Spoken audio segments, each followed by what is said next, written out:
ضرورت ہے evening classes چلانے کی، ضرورت ہے اپنے سکولز قائم کرنے کی، تاکہ نیو ایجوکیشن پالیسی کے زہریلی اثرات سے اپنے بچوں کو سنبھالا جائے، بچایا جائے۔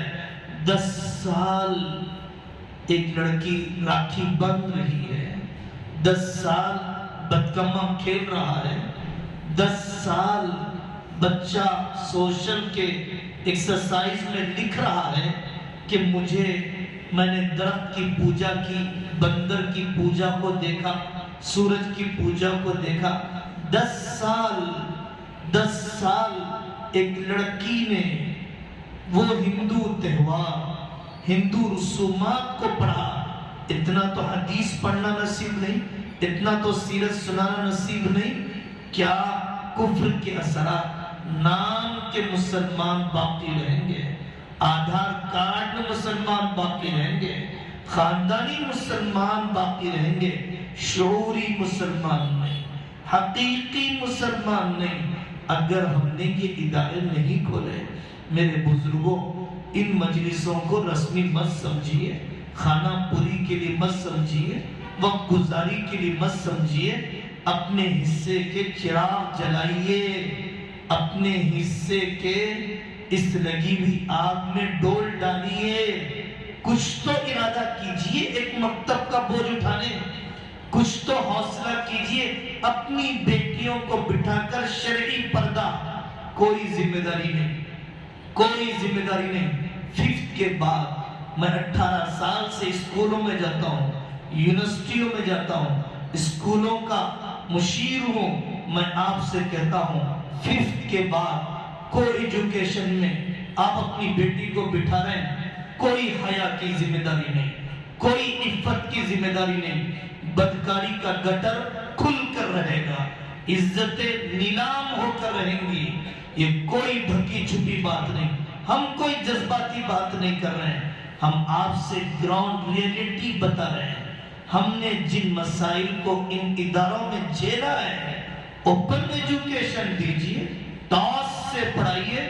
ہمیں وہ علم نہیں چاہیے جن کی ڈگریاں آنے سے پہلے حیا بک جائے، ہمیں وہ علم نہیں چاہیے جس کے آنے کے بعد بیٹیوں کے جسم پر کپڑے چھوٹے پڑ جائیں، ہمیں وہ علم نہیں چاہیے جس کے آنے کے بعد اسلام اور کفر کا فرق باقی نہ رہے، کوئی مطمئن نہ رہے۔ میں مفتی صاحب ہوں، میں صدر صاحب ہوں، میں حاجی صاحب ہوں، میں فلانا صاحب ہوں، کچھ نہیں ہوگا اگر میں نے تدبیر نہیں کی۔ کل میرا بیٹا، میری بیٹی بھی دوسرے سے نکاح کرنے والی ہے، دوسرے مذہب کے فرق کے بغیر نکاح کرنے والی ہے۔ یہ فضا، یہ طوفان بدتمیزی کا شکار ہو کر رہیں گے، کوئی خوش فہمی میں نہ رہے۔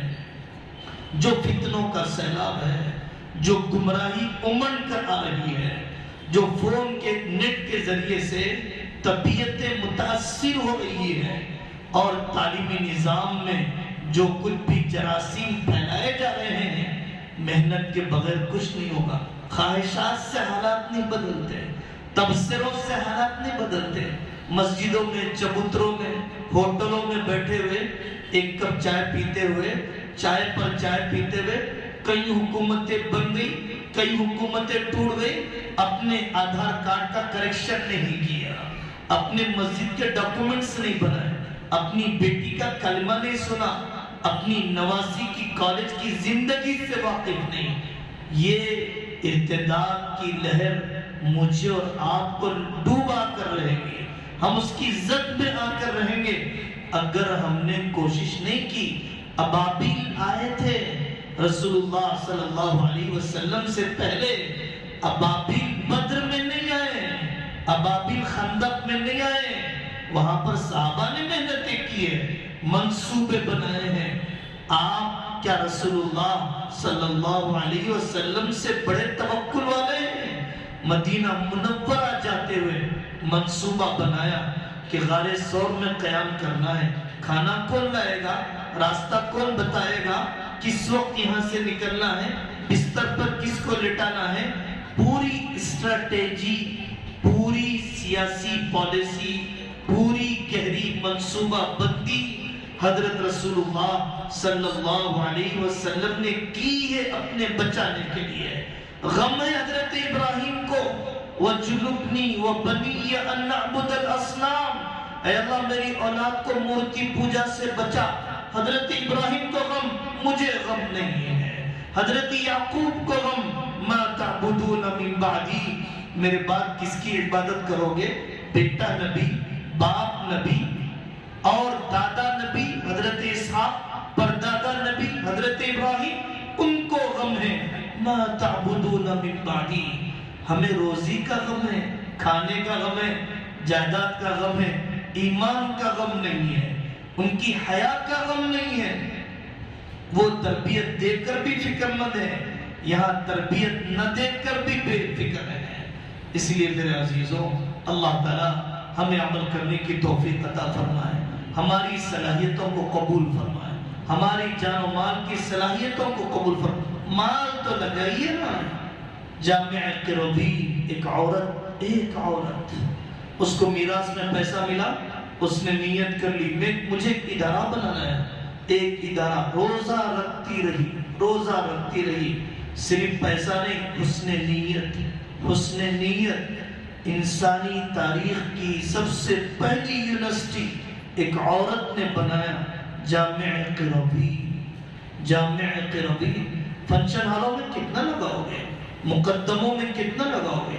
پولیس اسٹیشنوں میں کتنا لگاؤ گے؟ گٹکوں میں کتنا لگاؤ گے؟ چبوتروں پر کتنا لگاؤ گے؟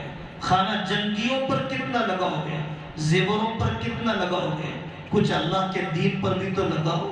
مولانا آپ ختم نبوت کے تحت فلانے گاؤں میں افطار کی ذمہ داری مجھے دیجیے، فلانے گاؤں میں مسجد کی تعمیر کی ذمہ داری، 1 فلور 2 فلور، 1 مکان 2 مکان بن گئے، فارم ہاؤس، قبر میں پیر لٹک رہے ہیں۔ اللہ کے دین پر خرچ کرنے کا کوئی جذبہ نہیں۔ علماء کے مشورے سے وہ سولت النساء بیگم مدرسہ سولتیہ، کیا اخلاص ہے اس بندی کا، رحمت اللہ کیرانوی کے پاس آئی اور آ کر کہنے لگی حضرت میں کچھ دین کا کام کرنا چاہتی ہوں، پانی کا انتظام کر دوں؟ پانی کا انتظام ہو جائے گا، مدرسہ بناؤ مکہ کے رہنے والوں کے لیے۔ سعودی حکومت سے پہلے مدرسہ سولتیہ، بیگم بھوپال، غریب تھی، رئیس سے نکاح ہو گیا، خواب میں دیکھا جنت نعمتیں، اللہ نے مبشرات کے ذریعے سے حوصلہ دے دیا، خرچ کرنے کا جذبہ۔ دھن نہیں چاہیے، دھن چاہیے، دولت نہیں چاہیے، ہمت چاہیے، وسائل نہیں چاہیے، عزائم چاہیے۔ استنبول میں ایک مسجد سانگ کی یہ دن کھانے کے لیے گیا، فروٹس لینے کے لیے، 300 کے فروٹس کھا لیا میں نے، 300 مسجد بنانے کے غلے میں۔ مسجد کی ضرورت تھی وہاں پر، جو ضرورت ہو وہ کام علماء سے پوچھ کر۔ کپڑے خریدنے کے لیے گئے، عید کے کپڑے کتنے کے؟ 2000 کے، 2000 غلے میں کپڑے پہن لیے میں نے، پہنا کچھ نہیں، ضرورتوں کو قربان کر دیا اللہ کے گھر کی تعمیر کے لیے۔ اس بندے سے اللہ نے مسجد کی تعمیر کر دی۔ یہ مردہ تمنائیں کب بدلیں گی؟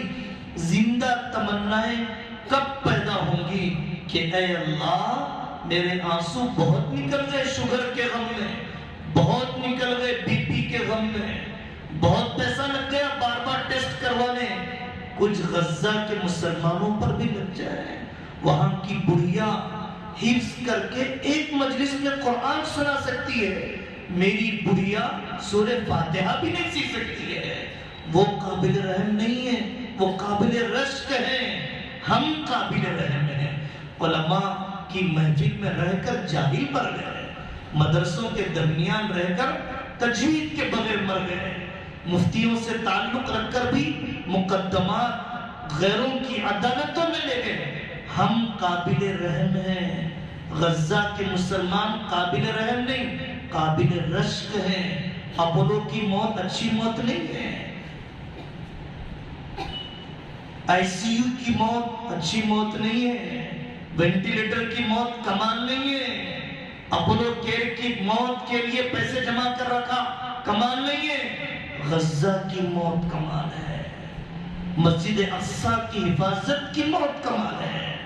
وہ خوش قسمت لوگ ہیں۔ اس زمین پر سب سے زیادہ اللہ کے یہاں چہیتی دنیا کی باہمیت قوم شیخ احمد یاسین، زندہ لاش، بوڑھا ویڈیوز دیکھیے سب کے ہاتھ زندہ لاش، ایسی قوموں کو زندہ کر گیا۔